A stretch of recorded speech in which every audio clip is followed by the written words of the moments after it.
we have a trailer. We're going camping.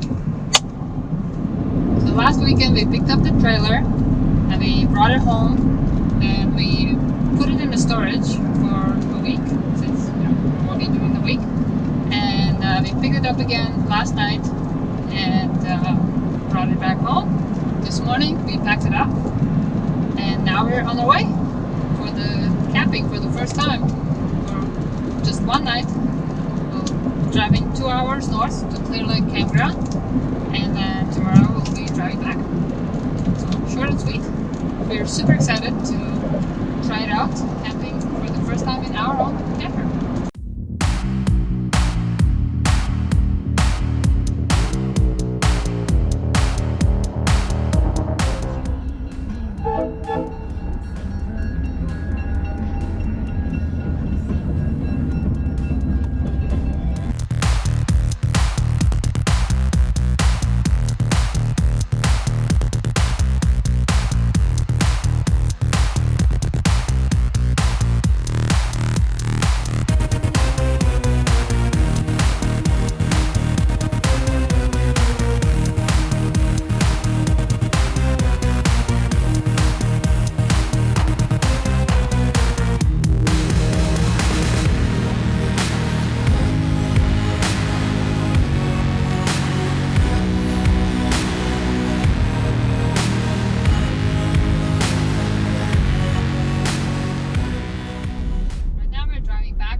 Which I think is good. Well, was kind of the point. So yesterday on the drive up, we saw rain. We saw no leaks in the RV. Yep. So that's a success. Then we did go over a mountain overpass, and that was a little bit scary. It was kind of very windy road. A lot of switchbacks, pretty steep. Yeah. The trailer did well. The truck was fine. Yeah, I'm glad our trailer is less than 30 feet long. Yeah. Otherwise, would not be advised to go there. We had to level the RV a little bit, and the Anderson leveling jack, the leveling blocks, they actually sunk in the ground a little bit because it was muddy. Yeah. Overnight, it got, what did you say, like 34 degrees? No, it got down to freezing, got down to 32. Yeah, it got down to 32. Turns out the furnace works quite well. And thermostat also works, so we slept well, and it wasn't cold at all that night. Yeah, I think the furnace kicked in twice during the night, and it was on for about 15 minutes each time, and that was enough just to maintain a cooler but comfortable temperature inside. I think we had it set to 60 degrees. 60 degrees, yeah. And we made dinner in our RV. We made fajitas, that worked well. We made breakfast. We also made hummus. That was kind of one thing we wanted to try out. Whether that worked, and it worked fine. I think for us, this was the shakedown trip of the trailer. So we were really trying to find out, was everything working? Do we have any problems? Did we run into anything? So one of the things that we tried to do is keep a list of all the things that we think we were pretty prepared, but we always knew we weren't going to have thought of everything. So we've got a list now of things that we'll take away, and either we need to buy or we need to get fixed or we just need to know for next time. So I think for us, we got caught out by the electric water heater. Yeah. There's a switch right by the door as you come in, and it says water heater electric, and you press it and the little red light comes on and you think, great, the electric water heater's on. It wasn't on at all. And so we thought, is it broken? Have we damaged it? What's going on? We pulled out the manual for the heater. The top of the manual says gas heater, so it wasn't clear. Does it apply to electric? In the end, it turns out it's the same heater, so the same manual applies. And then inside, you found the little section that said, before you can use it, you have to go and turn it on at the actual water heater.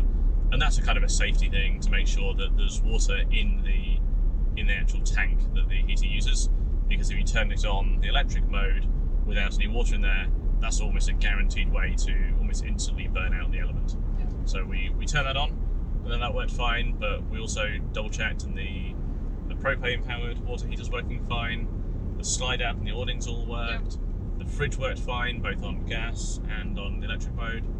We didn't use the oven, but we did use the stove top and the light and the fan. We did use the microwave. We used the microwave. So yeah, all in, I think everything's working pretty well. Yeah. I think there's a few things that stood out to me that I think we need to either buy or prepare for next time. So in the shower, I took a shower in there this morning, did my first navy shower in the new trailer, and it worked fine. We were expecting to have to buy a new sort of an oxygenic shower head, a bit more pressure. The place where we were playing had there was almost no water pressure at all. We have a regulator with a gauge on the outside, and it was struggling to hold 25-30 psi. The regulator was opened up to more than that, but the campground couldn't. And in the shower, the shower head was actually fine. If you're doing a navy shower, you don't need high pressure. That worked well. And then this morning, as we were packing up, undoing all the hoses and things, we took them all out, and obviously there's a bit of water on them and things. And the question then was, where do we put these? So I think we'll need to buy just a little storage box or something that we can use to keep the hoses and the electrical cords and all these things in as well. That would be super useful. And we did dump the black and grey water this morning. This was the first time we did this on this RV, and it took us a while. It did take a while, yeah. Definitely a learning experience. We learned that the gloves that we used, they didn't quite stay put together for a long time. Yeah, my glove lasted until I removed the end cap from where the hose was stored before it had two giant tears in it. So I think we need to either be much more careful with those or maybe find some slightly better gloves. Yeah. But yeah, it did take a while, and a lot of that was just us. We had to sort of get all the pipes out, work out how they'll fit together. We have done it before on different RVs, but I think just brand new hoses and things are all a bit stiff, and just get all that connected just took us a little while longer, but we got it all done. Yeah. Woohoo! Okay. Next step.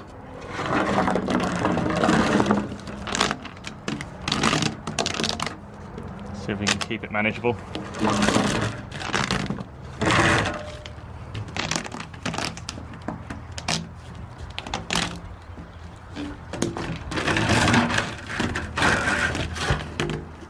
There we go.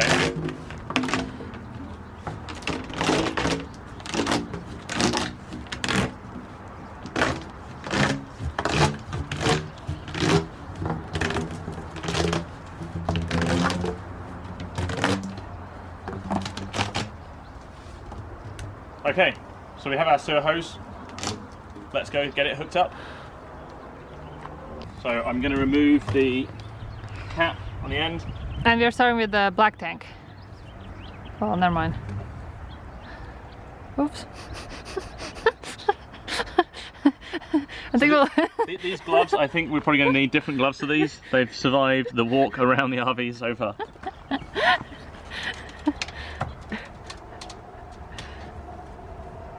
Okay, I should make sure these are both pushed in. Okay, so there shouldn't be anything coming out of there. Okay, good. That is a good start. this is our first time dumping the tanks for this RV.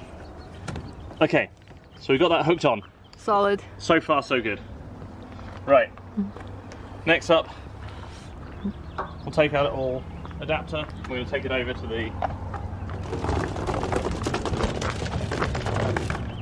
Wow, just and it reaches. just about. Okay, so there are two of these. How do you know which one? I don't. I'm guessing. So I'm guessing that goes in there. And this must go. So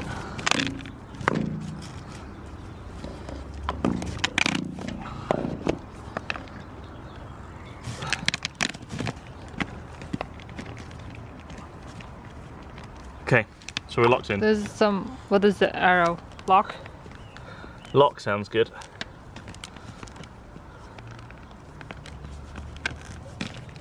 I don't know. That feels good. I'm okay with that. Okay, let's try this.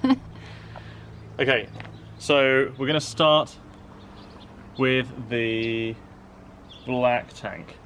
So let's get that going and let's hope we don't spray sewage everywhere. So the black tank is this one on the right here.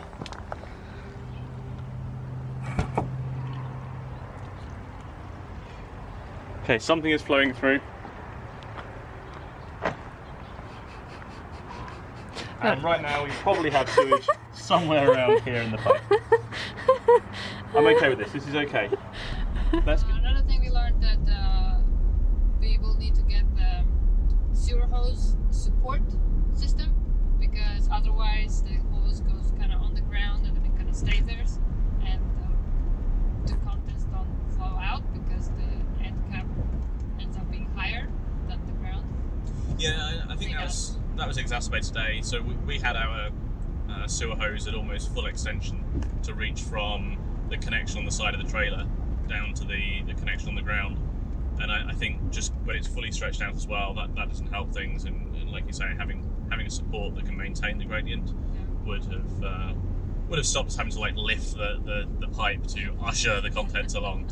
That would have been appreciated this morning. Overall, I'm very happy. I'm actually surprised how big the trailer feels. It's like 21 feet, but actually it's big. Like we had no problem cooking dinner, and the dinette is big. Dinette's really huge and really stable. So really good surface for preparing food on, for eating on, for working on. We had no problems with any of that yesterday. And the bed being a full-size queen, yes, that was something that we were looking for. We're not tall, but we didn't want our feet poking out the end, and I think that was a great decision in hindsight to really look for that. Super pleased with this first shakedown trip. Yeah. And then we'll get this list of things. We had some that we spotted during the initial inspection before we picked it up, but because we did a Saturday pickup, they couldn't fix them there and then. Their service department was closed. So things like, nothing major, but things like the outdoor shower on the back, the hot water doesn't run. When we actually took the panel off inside, and you can see the hose is kinked, but it's too short to do much with, so they probably just need to put a new hose in there. So we'll drop the RV back with them fairly soon, and hopefully they can go through this list of things and get them all fixed. Yeah, and I'm looking forward to having way more trips with this. It feels super good in there. Everything feels durable, everything feels sturdy, and I think just let's get it out on its journeys and go explore.